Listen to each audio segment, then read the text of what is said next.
E aí, companheiro, e aí, companheira, começa agora mais um Semana 13, o podcast do PT. Aumenta o volume e aproveite para compartilhar com amigos e amigas.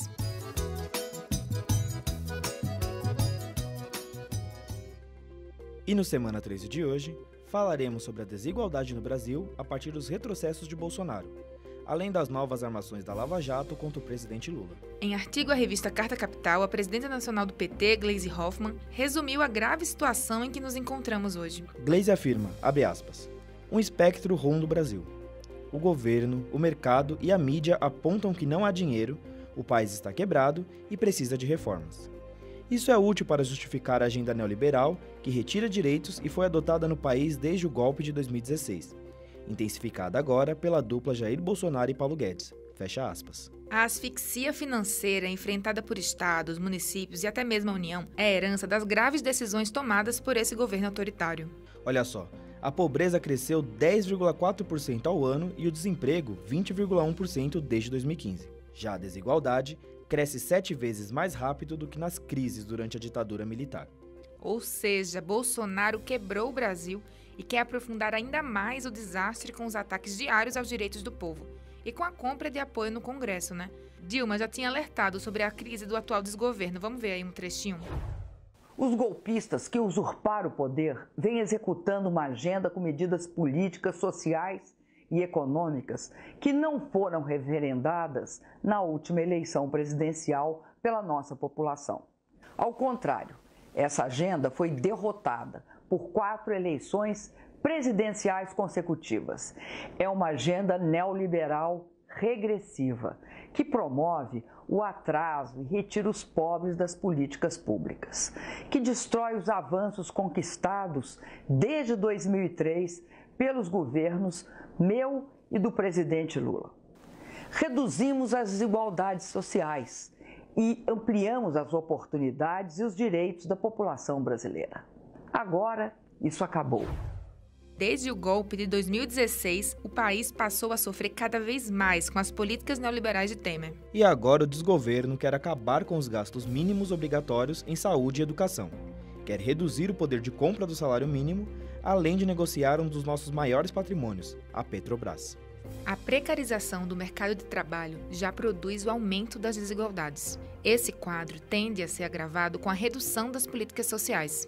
Para vocês que estão ouvindo terem uma ideia, um programa tão importante como o Bolsa Família, que já beneficiou tantas pessoas no Brasil, não vai ter nenhum real de reajuste no orçamento de 2020. Um absurdo, né, minha gente? Um programa social que beneficiou milhões de brasileiros e brasileiras, mudou a vida de tanta gente, e a gente tá vendo o desgoverno Bolsonaro tentar acabar com ele, né? Mas não vai deixar, não. Mas assim, para falar um pouco mais sobre os efeitos dos congelamentos de Bolsonaro, conversamos com Márcio Postman, economista e presidente da Fundação Perseu Abramo. Márcio, primeiramente, obrigado por conversar com a gente. O atual governo divulga a ideia de que os congelamentos dos gastos públicos, o corte de investimentos e a retirada de direitos estão servindo para equilibrar a economia. Mas isso é realmente necessário? Bem, na verdade não há um congelamento do gasto, né? Nós estamos vendo, na verdade, uma regressão do gasto público. Para esse próximo ano, e é o ano em que o governo Bolsonaro, então, apresenta o seu orçamento, de fato, porque o orçamento de 2019 foi aprovado em 2018, no governo Temer. Então, para o próximo ano, a proposta, ainda que vai ser discutida e votada no Congresso, mas ali já está, por exemplo, identificado que o recurso alocado para a educação, por exemplo, para 2020, equivale ao que foi gasto em 2010. Né? Então, não é congelamento, mas sim, na verdade, uma regressão do gasto. Bem, isso é apenas um parêntese, porque a hipótese que justifica esse tipo de orientação é aquela que parte do pressuposto de que a contração fiscal, né, a contração do gasto, a redução do gasto público, ela é expansiva na economia. Ou seja, se houver uma redução do gasto público, o que significaria um Estado menor, nós teríamos, em consequência, um avanço das operações da acumulação privada. parte do pressuposto que há uma oposição entre o Estado e o setor privado. Reduzindo o Estado, o gasto e o investimento privado aumenta. Bom, essa é a hipótese que norteia as justificativas que vêm predominando não apenas no Brasil, mas sobretudo no Brasil a partir de 2015. O que nós estamos vendo é que esta orientação, na verdade, fez com que a contenção do gasto público e do Estado não tenha sido acompanhada do avanço do setor privado. Pelo contrário, nós estamos em 2019 e possivelmente, não sabemos muito bem qual é o PIB desse ano, qual a variação, mas a economia hoje está quase 5% menor do que era em 2014. Esse é um fato inédito no Brasil desde da década de 1880, quando o Brasil, na verdade, consolida o capitalismo, o modo de produção capitalista. Nunca tinha tido, na verdade, 5 anos sem crescimento econômico. Pelo contrário, tivemos regressão. Essa redução do nível de atividade faz com que a renda dos brasileiros seja menor.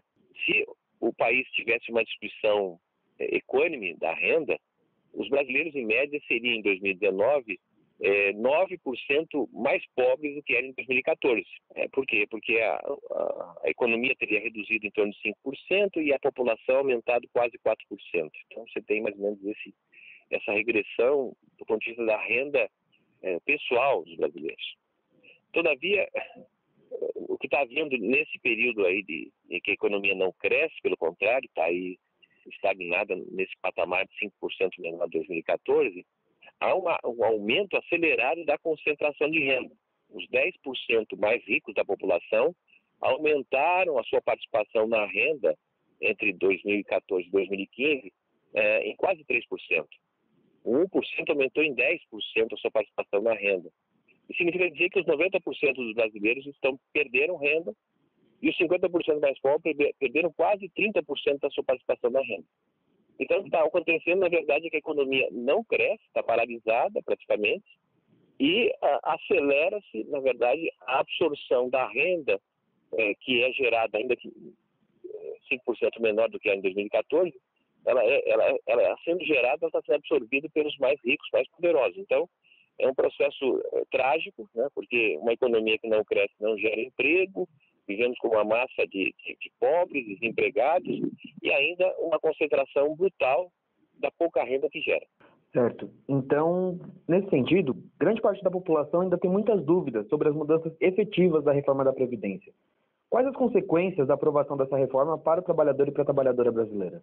A proposição original do governo Bolsonaro era de uma reforma da Previdência ainda pior do que aquela que o próprio governo Temer havia apresentado, porque ela partia do pressuposto da destruição da previdência pública e sua substituição por uma previdência capitalizada, conduzida, sobretudo, por bancos e não mais pelo próprio setor público.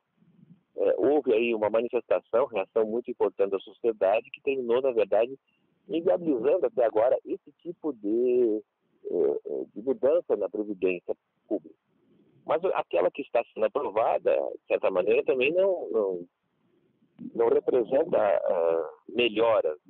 No fundo, a reforma da Previdência que está sendo feita, ela, de forma objetiva, ela visa aumentar o tempo de contribuição, então os trabalhadores terão que trabalhar mais, contribuir mais para a Previdência e vão receber menos do que receberiam. Então, em síntese, é isso que está sendo feito, né? É uma reforma que obriga todos os trabalhadores a ficarem mais tempo no mercado de trabalho e, ao mesmo tempo, depois de ter cumprido esse mais tempo de ter ficado no mercado de trabalho, vão receber menos que atualmente recebem, né? E, obviamente, que da forma que eu estou falando, o governo jamais afirmou, porque, no fundo, o discurso é um discurso da fantasia de que está sendo feita uma reforma para combater privilégios, né? Quando, na verdade, os privilégios se mantêm e os principais penalizados são justamente aqueles que recebem até 2 salários mínimos, que são os 80% da população brasileira.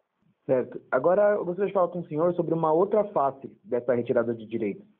Em recente artigo seu, o senhor pontuou que tem acontecido um aprimoramento de práticas de violência na gestão da pobreza. Poderia me falar um pouquinho mais sobre isso? Como nós estamos vivendo uma fase, então, em que a incorporação, né, pela economia, pelo emprego, ela tornou-se praticamente estancada, a capacidade de gerar emprego do país, especialmente emprego de qualidade, é diminuta, as possibilidades que surgem, na verdade, de inclusão pela economia têm sido basicamente pela informalidade, né? Pela ilegalidade de várias atividades que têm crescido no Brasil, a questão da ilegalidade do crime, do tráfico humano, tráfico de vários tipos de tóxicos, não é? Então, o que nós estamos vendo, na verdade, é que há um processo de constituição de um Estado policial, né? Que, na verdade, diante da incapacidade de incluir pela economia e pela restrição de poder oferecer o Estado subsídios ou transferências de renda, o que sobra na gestão da pobreza cada vez mais a prática da violência, né? Da violência do Estado, ou em paralelo ao Estado, como o caso das milícias, por exemplo, não é? E a questão do encarceramento, que é a possibilidade, então, da exclusão definitiva das pessoas, né? Nós somos um país em que cerca de 14% do total dos homicídios do mundo são realizados no Brasil, mais de 60 mil homicídios. Nós temos mais de 800 mil pessoas encarceradas, a terceira população carcerária do mundo, né? O que mostra justamente esse sentido do encarceramento, da exclusão pela violência da liberdade ou mesmo pela retirada da vida das pessoas. Tá certo. Agora, há uma grande movimentação de oposição ao desgoverno Bolsonaro, destacando aqui o consórcio Nordeste, por exemplo. Na sua opinião, como essas frentes podem fazer a diferença diante de tantos retrocessos? Bom, nós podemos começar reconhecendo que há, na realidade, uma derrota no campo progressista, né, que se deu com o próprio golpe em 2016, que também foi afirmado, não é, pelo resultado das eleições municipais em 2016, em que os partidos que faziam parte do bloco de apoio ao governo do PT, da presidenta Dilma, foram os que mais sofreram derrotas nos municípios, né? E, de certa forma, também tivemos uma derrota nas eleições presidenciais, né? Essa derrota, ela só perde, digamos assim, no caso do campo progressista, do que ocorreu em 1964, porque ali não foi só, digamos, uma derrota tática, mas foi, na verdade, uma derrota estratégica, porque veio acompanhado, então, do processo de autoritarismo e da própria ditadura, né? Nós não temos no Brasil uma ditadura, né? Embora saibamos que a democracia vem vindo, na verdade, sendo comprometida. Bom, nesse caso, é absolutamente fundamental que haja essa capacidade, a maturidade das forças progressistas entenderem que a sua atuação fragmentada ou mesmo isolada dificilmente produzirá resultado diferente do que nós estamos colhendo desde 2016. Né? De certa maneira, pedindo emprestado a frase do Einstein, que dizia que dificilmente teríamos resultados diferentes fazendo a mesma coisa. Então, fazer a mesma coisa é olhar um pouco a experiência dos últimos 3 anos e perceber que no campo progressista houve, de certa maneira, uma fragmentação. Eu acredito que já há um grau de maturidade suficiente para saber que é fundamental, não é, construir um programa alternativo, convergente, né, porque é isso que, de certa maneira, ajuda a diagnosticar a realidade que vivemos e, ao mesmo tempo, fazer uma proposta que não seja apenas e tão somente a crítica ou ainda a defesa do passado, né, porque é necessário dialogar para o futuro. A defesa do passado ela é importante porque ela demonstra que quem esteve no governo no passado e fez bem tem condições de fazer melhor. Mas absolutamente é fundamental apontar, digamos, um programa de alternativo. E essa é uma construção absolutamente necessária no plano nacional, e especialmente, eu diria assim, no novo embate que teremos, que é o embate das eleições municipais, quando inclusive o próprio presidente Bolsonaro se manifesta que ele está aguardando na esquina para fazer o mesmo conflito, ou seja, ele quer repetir 2018 numa polarização, não é? Que não sabemos se ela será viável, mas obviamente o governo federal pretende, pelo menos nas manifestações que têm sido apresentadas, fazer das eleições do ano que vem, não é, um embate de polarização. Então, nesse sentido é que me parece muito importante a experiência que está sendo feita no Nordeste, que é a experiência mais avançada em termos de consórcio de governadores, mas também é importante lembrar que o consórcio dos governadores do Norte tem ganho importância em relação, inclusive, ao tema ambiental, as queimadas na Amazônia, a questão dos recursos, etc. Portanto, há diferentes movimentações no Brasil, né? Você tem movimentações no plano parlamentar, né? De uma oposição que tem atuado, de maneira geral, de forma convergente. Nós estamos tendo convergência nas manifestações, nas mobilizações em diferentes temas, da educação, da questão do petróleo, por exemplo, a questão da queimada, e temos também essa convergência que se constitui em torno dos governadores, né? Então, na verdade, nós estamos acumulando forças para, na verdade, possibilitar você mudar a correlação de forças no Brasil e construir uma nova maioria, pois, do contrário, dificilmente teremos possibilidade de alterar o sentido da decadência e da exclusão que está em curso no Brasil atualmente. Tá ótimo, Postman. Muito obrigado pela sua participação. Um abraço. Imagina. Um abraço para você. Tudo de bom. Tchau, tchau. Eu quero sair daqui com 100% da minha inocência. Não diga assim, vamos tirar o coitadinho que ele está velho. Não estou velho.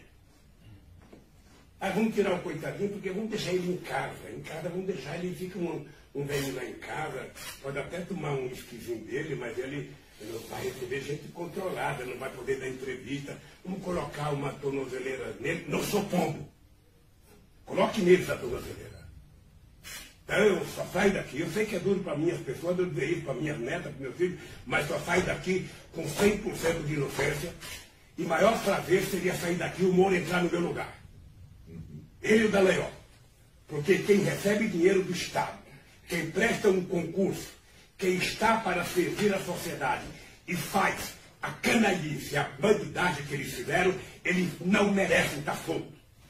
Agora, eu espero que a Suprema Corte, em algum momento, tomada da sabedoria, sabe, de tanto estudo que as pessoas tiveram, lendo a Constituição, as pessoas façam um julgamento justo. Eu só quero isso. Só quero isso. Não se preocupem comigo aqui, que o coitadinho está sofrendo, não. Para mim é o seguinte, sair daqui, sem a minha inocência, é fazer como alguns, sair como um rato. Sabe? E eu não nasci para isso. Não nasci para isso. Eu prefiro estar aqui, de cabeça erguida, do que estar lá fora como um verme. A perseguição política de Lula ganhou mais um capítulo nessa semana. Em reunião nesta segunda-feira, dia 30, Lula definiu, com seu advogado Cristiano Zanin Martins, que não aceitará nenhuma barganha pela sua liberdade. Para Lula, essa é mais uma armação dos procuradores, que, como tem mostrado a Vaza Jato, estão envolvidos em uma série de esquemas para prejudicar o ex-presidente e atropelar seus direitos. Em coletiva de imprensa, na Polícia Federal em Curitiba, a presidenta nacional do PT, Gleisi Hoffmann, e Fernando Haddad ressaltaram que só a anulação do processo fará justiça a Lula. Na visita dessa terça-feira, Haddad explicou um pouquinho desse processo. Existe um julgamento pendente há muito tempo já.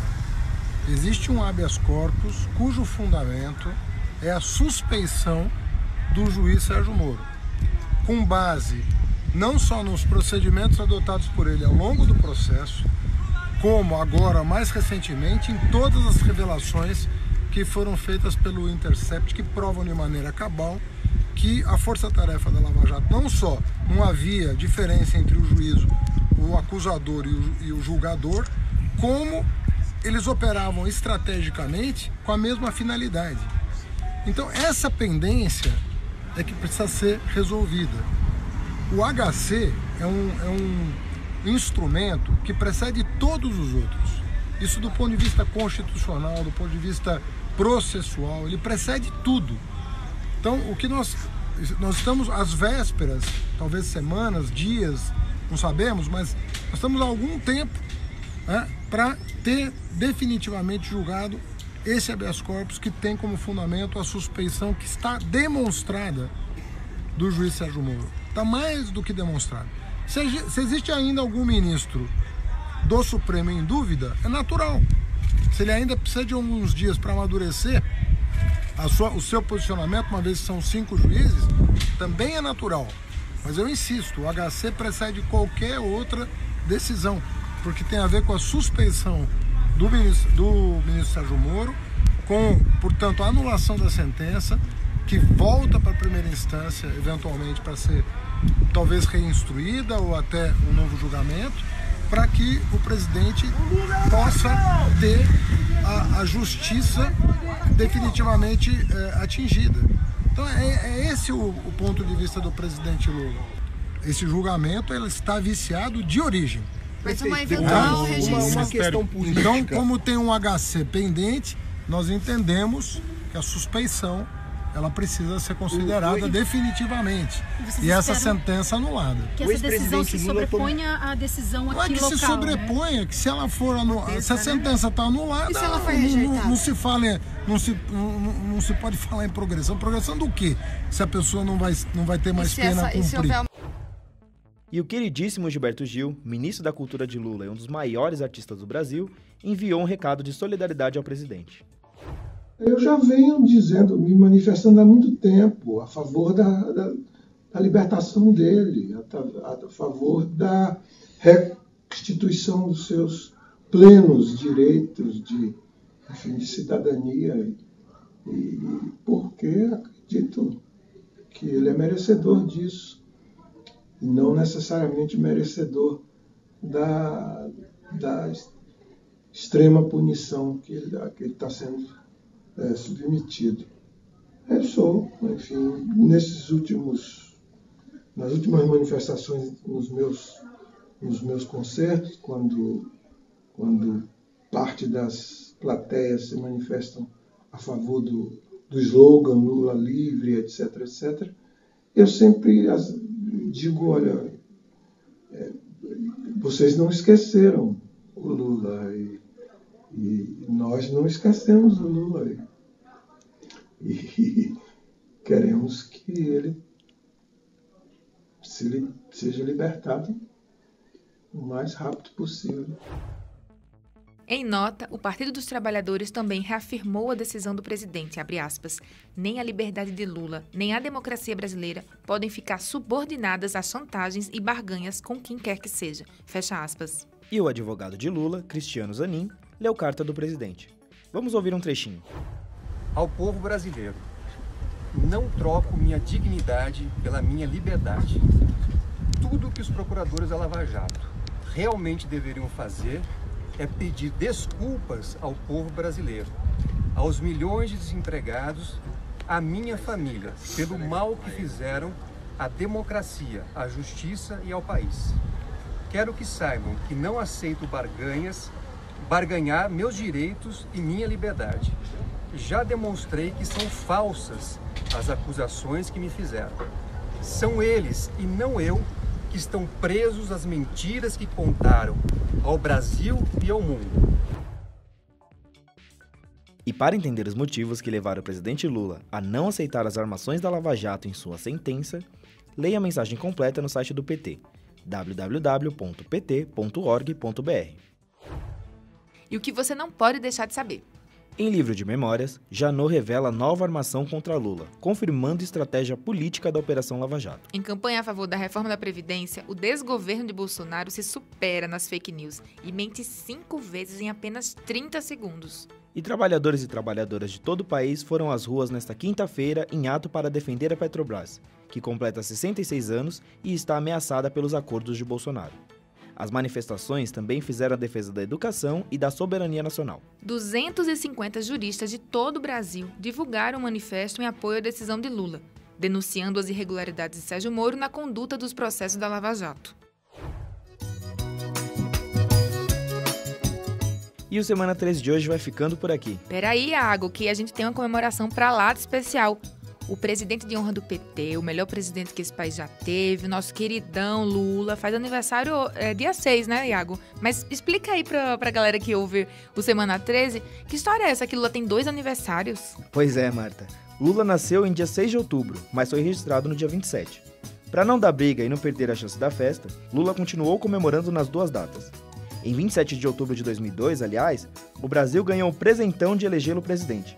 Por isso, as comemorações por todo o país acontecem principalmente no dia 27, mas teremos bastante coisa no dia 6 também. Se virem algo por aí, me chamem, viu? Também, viu, gente? Me chama. Mas enfim, agora sim o Semana 13 termina por aqui. Obrigado, Iago. É isso aí, pessoal, e até a semana que vem. Um abraço, Marta. Muita luta e muita resistência pela frente. Lula livre! Lula livre!